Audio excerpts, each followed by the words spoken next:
Hello comrades, this is General Luigi, and welcome to Let's Prepare to Play Fire Emblem Awakening. As it turns out, absolutely no one voted on the order in which pairings would be decided. If they did, I did not learn about the votes. Blame Google for that one, comrades. For some reason that is beyond me, they decide I should be alerted to comments on my videos in my Google Plus account, which I never asked for, instead of my YouTube account. I have a few choice words for them, and were this an M-rated game, I'd share them in this video. Sorry. Let's move on to the matter at hand, shall we? I should point out that I am classifying pairings according to my personal views on what works, what doesn't, what's believable, and what isn't. You are free to disagree with me, and I wouldn't be surprised if you did, but as I pointed out in the prologue, I will not stand for flaming. Anyway. Since no one voted, I've chosen the first people to have their marriages voted on. Let's start with Saoirse. Frederick and Saoirse turn out to have a great deal in common when it comes to knightly values. Frederick's own loyalty to Elise is well established, but his conversations with Saoirse reveal that her own loyalty to Virion is just as admirable, if not more so. While Chrom is an upstanding and honorable man, Virion is a dandy and a wastrel. Despite Virion's behavior, and despite Saoirse technically not being bound by her oath to him, she continues to serve him. As the supports progress, Frederick grows to respect Saoirse's loyalty. I have trouble believing the transition to love, however. I see more of a mutual respect than any sort of bond of friendship developing in the conversations. As such, I've decided to make this a Class 1 pairing. The silly lord, sarcastic servant dynamic between Saoirse and Virion is established before the support conversations even begin, and continues throughout every conversation. As with pretty much every woman he meets, Virion flirts with Saoirse, yet Saoirse responds in a manner that suggests she both resents and tolerates his behavior. In addition, despite Virion's flirting, it's clear that he also cares about Saoirse as a friend, and doesn't regard her as just any random lass, in his own words. I feel his eventual marriage proposal is more honest with Saoirse than with his other potential wives. She is fully aware of his philandering ways, so were he just interested in another conquest, she would have seen right through him. There's no way Virion wasn't aware of this either. Also, despite her rebuking his flirtations in prior conversations, it appears Saoirse did, in fact, grow to love him at some point, considering that she makes it clear that she won't stand for adultery. All in all, this pairing's transitions from friendship to love strikes me as the smoothest and most believable in the entire game. Class 3, easily. The Vake's supports with Saoirse start out focusing on his interactions with Minerva. Specifically, Old Teach thought it was a good idea to wrestle with Minerva. Long story short, Saoirse had to intervene to keep the Vake from getting killed. In time, the Vake forms a bit of a bond with Minerva, which in turn leads to him getting to know Saoirse better. He grows very fond of both of them, and the A-level conversation does a good job of showing that it's more than just one warrior's respect for another. The S-level conversation certainly has a few funny moments, and does a good job of showing just how close they've become. However, for some reason, I just don't buy Saoirse's acceptance of the Vake's marriage proposal. It strikes me as her putting him in the friend zone, but having to marry him because of how the supports work. While the pairing has a lot of the makings of a Class 3 pairing, it fails to make the final cut. Class 2. Stahl's first two conversations with Saoirse seem evenly split between Stahl accepting Saoirse's offer to help with some chores, and Saoirse telling Stahl a bit about her homeland's customs. A friendship develops between the two of them, but it seems to jump right out of left field in the A-level conversation.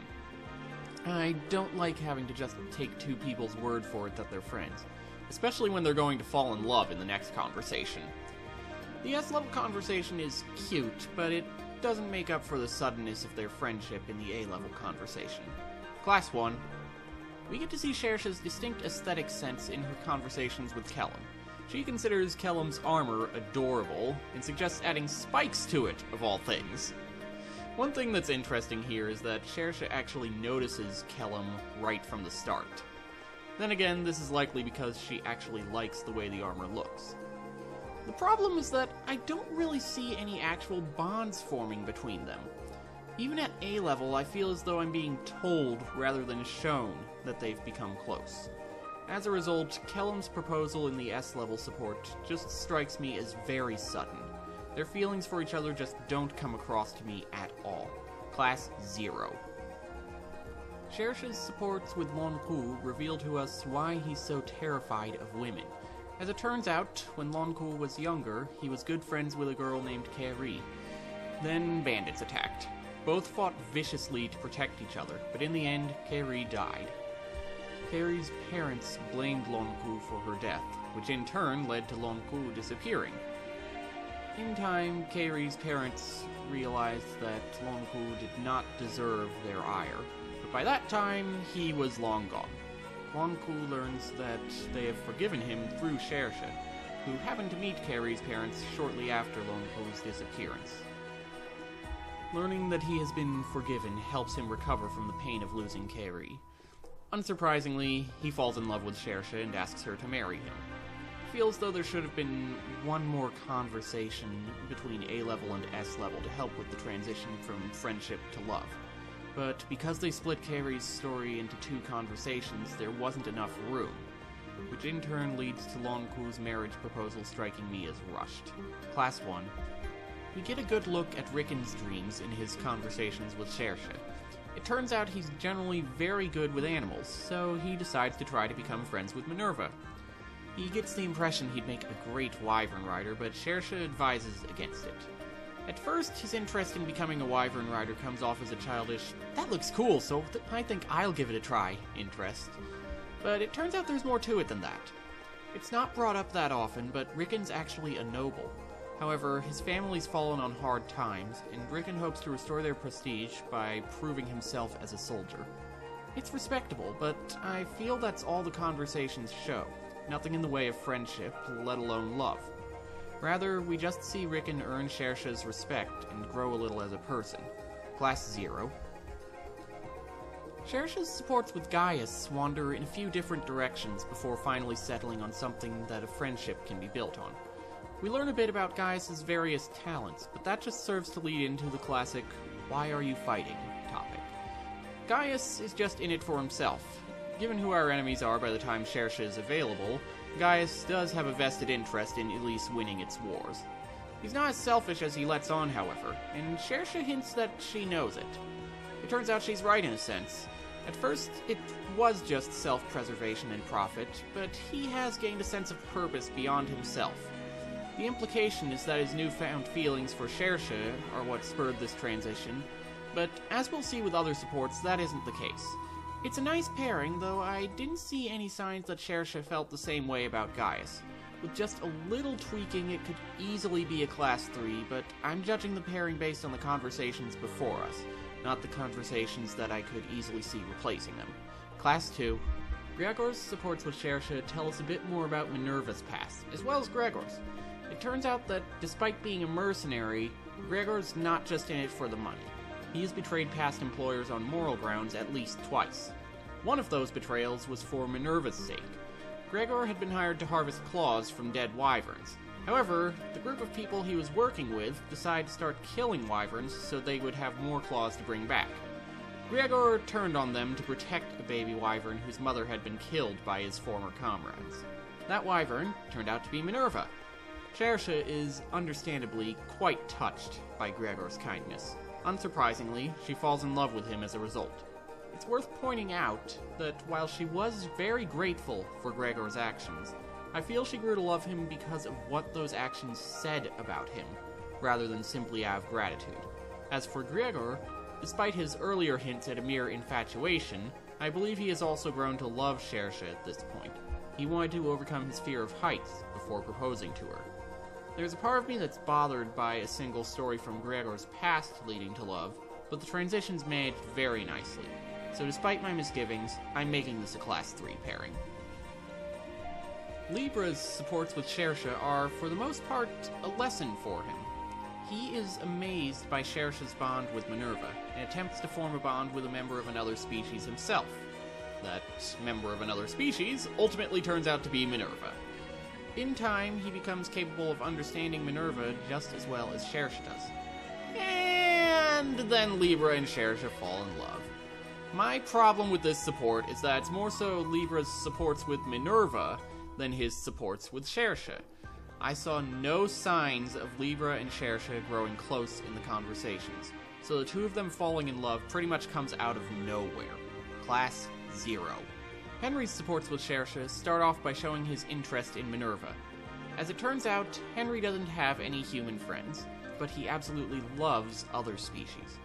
Saoirse picks up on this, and while she's glad someone admires Minerva as much as she does, she also tries to get closer to Henry.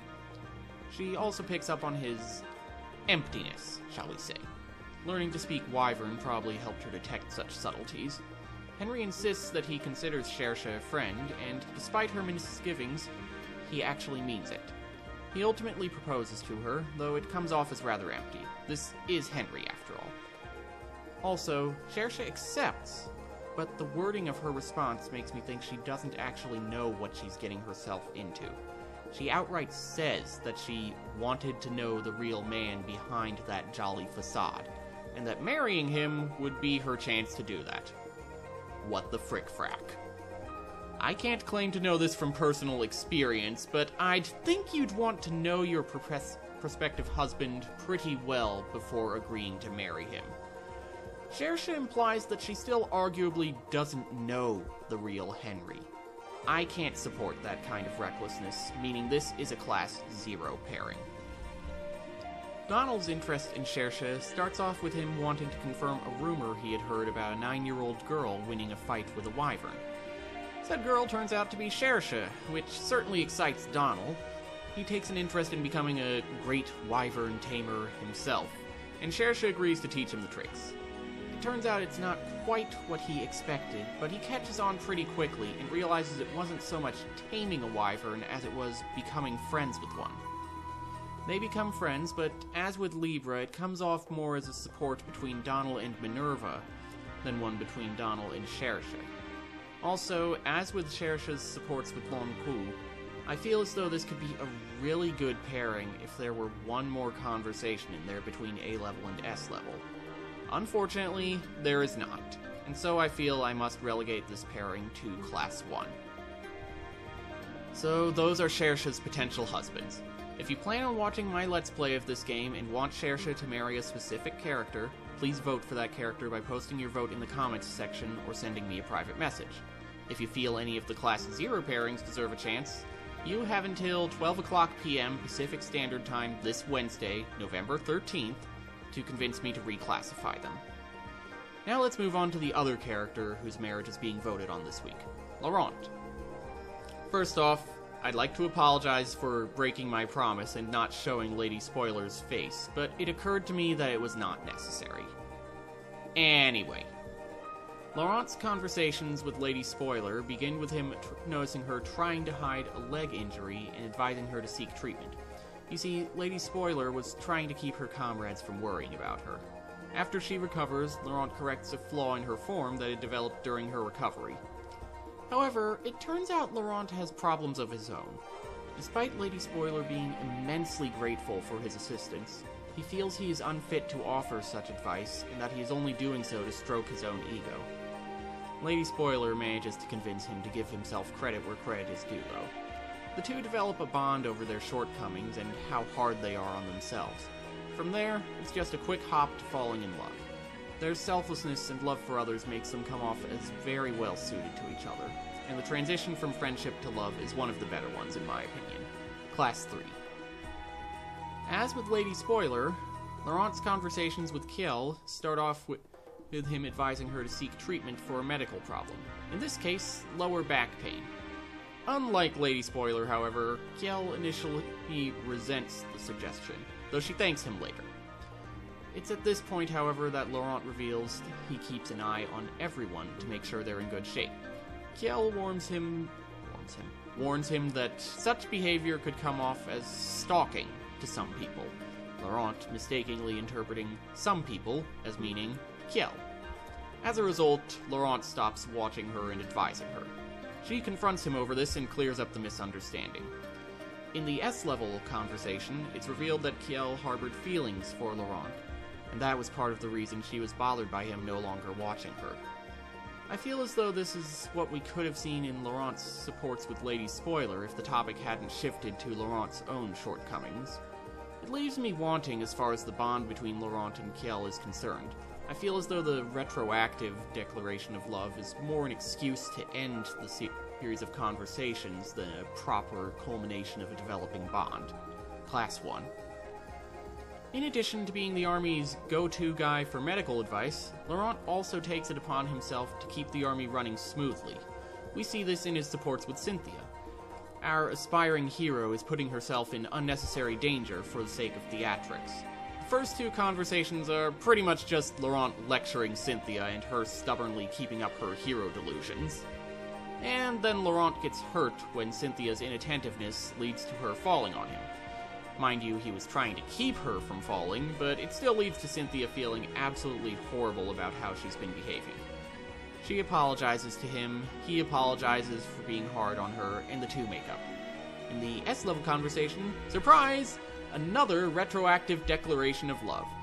I know some time passes between the A-level and S-level conversations, but it still bugs me that Laurent's supposedly been in love with her even while lecturing her like a parent lecturing an undisciplined child. The S-level conversation gets points for being cute, but it doesn't make up for how much trouble I have buying the idea that Laurent loved Cynthia all along. Class 1. Sephora tends to make for some interesting conversations. Her supports with Laurent are no exception. It starts with the two bickering over expenses and morale. Laurent's as frugal as my dad, while Sephora spends enough money to make Desiree Delight from the Ace Attorney games seem like a cheapskate in comparison. Both of them raise valid points in their arguments, which helps drive home the moral of their supports. Excessive spending and excessive frugality are both bad and need to balance each other out. Laurent is concerned about the long run, so he wants to avoid any unnecessary expenses. Sephora, however, believes some spoiling can help keep morale up. The two end up doing a procurement run together, and their habits balance each other out, leading to them acknowledging each other's points. And then they fall in love. There's pretty much no sign that they even became friends in the A-level conversation, though. I also just generally don't buy the whole opposites attract concept. I know there are cases of it working, but I consider such cases the exception, not the rule. Class 0. With Laurent and Morgan, we see another opposites attract pairing. This time, though, Laurent's seriousness is contrasted with Morgan's spontaneity. The conversations do reveal that Morgan has a diligent side, however, and that leads to Laurent wondering if he had misjudged her. He both had and hadn't. Morgan is still sillier than SpongeBob, but that doesn't mean she's always got her head in the clouds. Laurent comes to respect that, though the eventual acknowledgement of their friendship in the A-level conversation still strikes me as a bit rushed. And then, of course, they fall in love. It turns out Morgan's earlier display of diligence, while not necessarily a ruse, was still partially motivated by her feelings for Laurent. Yep, we've got another retroactive declaration of love. However, it's still made clear, despite their mutual feelings for each other, that there are potential problems down the line. I find this pairing even less believable than Laurent and Sephora. Class 0. Dr. Laurent returns for the supports with Noir. Here, we see that his help isn't always welcome. Noir is, to be fair, rather frail, but Laurent is a veritable helicopter parent toward her, insisting on doing any and all heavy lifting while she rests. He lectures her about her health, about overexerting herself, about not maintaining her weapons. Eventually, she just blows her top and snaps at him, scaring him off. And then they fall in love. It turns out Laurent's actually a masochist, and Noir yelling at him turned him on. What the frick-frack?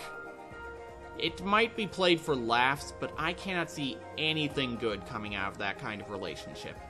Laurent goes from being extremely concerned for her well-being to wanting her to shout at him. I'm tempted to create a class -1 for this pairing, but class 0 already sufficiently tells you how I feel about it. Suffice it to say, convincing me to reclassify this pairing is going to be harder than completing Battletoads in 2-player mode with you holding both controllers. Na responds to Dr. Laurent's attempts to keep an eye on her by asserting he's lusting after her. Interestingly enough, she is more than willing to play up her childish appearance in these conversations. Normally, she prefers to be treated as an adult, but considering how she's reacting to Laurent, playing up her appearance works to her advantage. After all, there are few kinds of people more hated than pedophiles. Eventually, she accepts that Laurent's not lusting after her, but it takes until the end of the A-level conversation to convince her. And then, of course, Na reveals in the S-level conversation that her earlier behavior was just an effort to get Laurent to acknowledge his unconscious feelings for her. Yep, it's another retroactive declaration of love. Because of the nature of the previous 3 conversations, I can't help but feel it's an excuse. Oh, that huge misunderstanding that they finally clear up in the end? Yeah, well, it turns out that actually they were in love all along. Retroactive declarations of love work sometimes, but the key word is sometimes. I feel as though a lot of these are just tacked on as an excuse rather than planned out. Sort of like a writer making a series of events in his story turn out to have been all just a dream when he realizes he's written himself into a corner. Do I even have to say it at this point? Class 0. I'm starting to regret even putting this to a vote. Still, I had planned on putting the pairings to a vote for some time, and I prefer not to go back on my word. I've already broken a tacit promise once by not showing Lady Spoiler's face. I feel these elections are too big of a promise to be worth breaking.